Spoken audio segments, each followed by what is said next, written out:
Not present? Oh, she's there. Thank you honourable vice chairman sir, आपने मुझे इस महत्वपूर्ण विषय पर बोलने का मौका दिया। ऑपरेशन सिंदूर पर हो रहे इस बहुप्रतीक्षित डिबेट पर बोलते हुए सबसे पहले मैं पहलगाम हमले में मारे गए निर्दोष निहत्थे पर्यटक बंधुओं को श्रद्धांजलि अर्पित करती हूं और साथ ही उनके प्रियजनों को इस दुख को सह सकने की क्षमता देने के लिए ईश्वर से प्रार्थना करती हूं।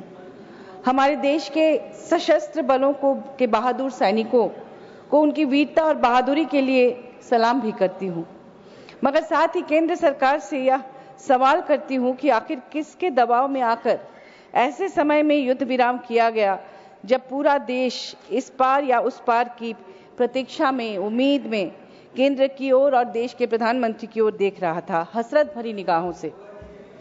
अमेरिकी प्रेसिडेंट ट्रंप का 24 से 26 बार यह क्लेम करना कि उन्होंने ही भारत पाकिस्तान के बीच युद्ध विराम कराया है, सीज फायर कराया है, भी देशवासियों को अत्यंत अपमानजनक लगा।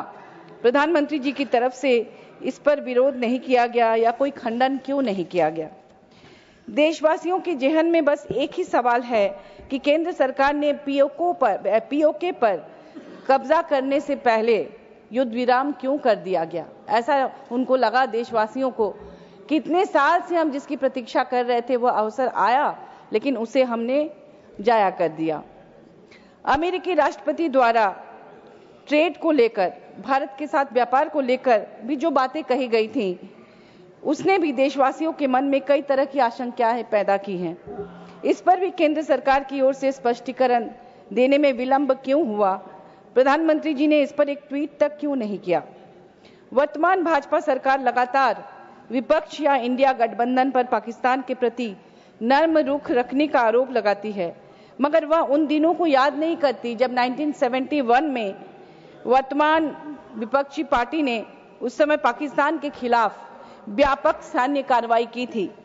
उस वक्त जब अमेरिका ने पाकिस्तान का साथ दिया था सैन्य बल भेजकर, तो अमेरिका के 7वें बेड़े को हिंद महासागर से ही वापस लौटने पर मजबूर किया गया था। इस जो अभी विपक्षी पार्टी है, इनके द्वारा ही ऐसा किया गया था, इसलिए इस तरह का आरोप नहीं लगना चाहिए। अब भारत के अपने बहादुर सैनिकों के बल पर पाकिस्तान के टुकड़े टुकड़े करके बांग्लादेश का इमरजेंस भी भारत की मदद से किया गया था, और एक नए राष्ट्र का इमरजेंस कोई छोटी मोटी बात नहीं होती है। इसमें हमारे देश ने महत्वपूर्ण भूमिका निभाई थी।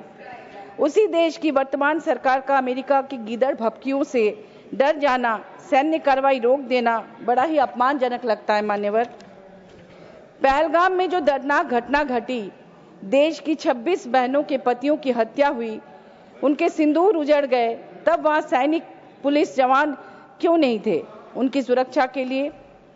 हम सभी जानते हैं कि जब कश्मीर में एक साइकिल सवार भी जाता है तो एक तरह से देखा जाए तो उस साइकिल के पुर्जे खोलकर उसकी जांच होती है।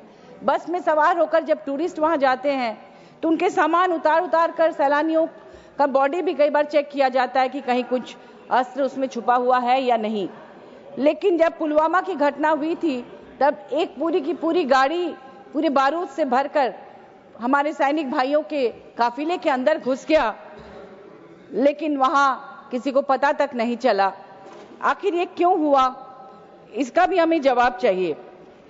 केंद्र सरकार को, खुफिया एजेंसियों को पता भी नहीं लग पाया कि कैसे हमारे बहादुर सैनिकों की जान चली गई। क्या उनके जान की कोई कीमत नहीं है? जम्मू एंड कश्मीर के पूर्व LG lieutenant governor Satpal Malik ji के खुलासे से देशवासी चिंतित हैं। जम्मू और कश्मीर के वर्तमान एलजी ने भी कहा है इंटेलिजेंस फेलियर हुआ है। सेना प्रमुख सीडीएस अनिल चौहान और दूसरे अधिकारियों ने भी कुछ खुलासे किए हैं। इसका जवाब आना चाहिए देशवासियों के सामने। समझ में नहीं आता कि चुनाव के पहले ही इस तरह की घटनाएं क्यों ज्यादातर होती हैं। मशहूर शायर राहत इंदौरी साहब ने इस पर कुछ पंक्तियां कही हैं कि सरहदों पर बहुत तनाव है क्या, सरहदों पर बहुत तनाव है क्या, कुछ पता तो करो, कहीं चुनाव है क्या। कुछ पता तो करो, कहीं चुनाव है क्या? जिस तरह से महीनों से जलते मणिपुर को लेकर सत्ता पक्ष अगंभीर है, जिस तरह मणिपुर हिंसा, ट्राइबल लड़कियों महिलाओं पर हो रहे जघन्य अपराध के वीडियो वायरल होने के बाद भी देश के प्रधानमंत्री जी उस वक्त मणिपुर नहीं गए। पहलगाम घटना के बाद भी पहलगाम न जाकर बिहार के चुनावी भाषण में पहलगाम हमले का जिक्र किया। उससे देश यह सोचकर चिंतित है कि इतनी बड़ी घटना के बाद भी इतना अगंभीर क्यों है प्रधानमंत्री जी? ऑपरेशन सिंदूर में हमारे 5 फाइटर जेट गिराने की बात लोग विदेश में बैठकर कर रहे हैं। प्रधानमंत्री जी को यह भी स्पष्ट करना चाहिए कि इस युद्ध में कितने जेट गिराए गए। क्या देश को जानने का अधिकार नहीं है? करोड़ों रुपए खर्च होते हैं एक जेट खरीदने में, फाइटर जेट खरीदने में, और जनता के टैक्स के पैसे उसमें लगे होते हैं। उनकी गाड़ी कमाई के पैसे से जनता को इसका जवाब चाहिए कि जब उनकी गाड़ी कमाई के पैसे से वो खरीदे गए हैं तो आखिर जो सवाल उठ रहे हैं वो सच है या झूठ है? कश्मीर से धारा 370 हटाकर शांत सुंदर नया कश्मीर बनाकर देने का वादा किया था इस केंद्र सरकार ने। उससे पहले और बाद में कितने आतंकवादी हमले हुए लगातार, इसकी कोई गिनती नहीं। निर्दोष जनता, पर्यटक ठगे से रह गए। केंद्र सरकार के झूठे वादों पर भरोसा करके वे मारे गए। उन्हें सुरक्षा देने का जो वादा किया गया था वह गलत निकला। और जब 26 पर्यटकों की निशंस हत्या हो गई, जब 26 बहनों का सिंदूर मिट गया, तब सिंदूर का नाम लेकर देश को इमोशनल तसल्ली दी गई। आज धरती का स्वर्ग कहलाने वाले कश्मीर का हाल क्या है? एक प्रतिनिधि मंडल के साथ मैं भी गई थी एक कमेटी मीटिंग में। वहाँ जिस तरह से लोग बेरोजगार हो गए हैं, जिस तरह से चप्पू लेकर बैठे रहते हैं शिकारा के चलाने वाले लोग और पर्यटकों की तरफ सुनी आंखों से देखते हैं, यह अत्यंत चिंता का विषय है। EMI तक नहीं भर पा रहे हैं जो गाड़ी खरीद लिए थे बैंकों से, वे कैसे चुकाएंगे अपना कर्ज? देश की सुरक्षा प्राथमिकता होनी चाहिए, जो नहीं है। केंद्र की रूलिंग पार्टी भाजपा का पूरा ध्यान धर्म के नाम पर देशवासियों को गुमराह करना है, एक दूसरे के प्रति द्वेष पैदा करना है, बटोगे तो कटोगे का नारा लगाना है चुनावी फायदे के लिए। राष्ट्रीय सुरक्षा को लेकर आखिर केंद्र सरकार गंभीर क्यों नहीं है? केंद्र के भाजपा नेता घुसपैठ की बात करते हैं, लेकिन अगर किसी देश से अंतर्राष्ट्रीय बॉर्डर से कोई घुसपैठ कर रहा है तो इसकी जिम्मेदारी राज्यों की है या केंद्रों की? हमें समझ में नहीं आता कि बिहार में जो घुसपैठ की बात कहा जा रहा है कि बहुत सारे बोगस मतदाता हैं, तो उन्हीं बोगस मतदाताओं ने, उन्हीं घुसपैठियों ने जब वोट दिया था, उस वोट से जीतकर अभी वर्तमान में बिहार में जो भाजपा की सरकार है, उस सरकार को गिरा देना चाहिए। जो एमपीज चुनकर आए हैं उन वोटर्स के वोट से उनको भी हटा देना चाहिए, क्योंकि घुसपैठियों ने अगर मतदान किया है, आपको सारे बोगस वोट दिख रहे हैं, तो अभी का जो चुनाव हुआ था उसमें जो जीत कर आए हैं वो क्या कर रहे हैं यहाँ पर? तो और कितना टाइम दे सकते हैं सर?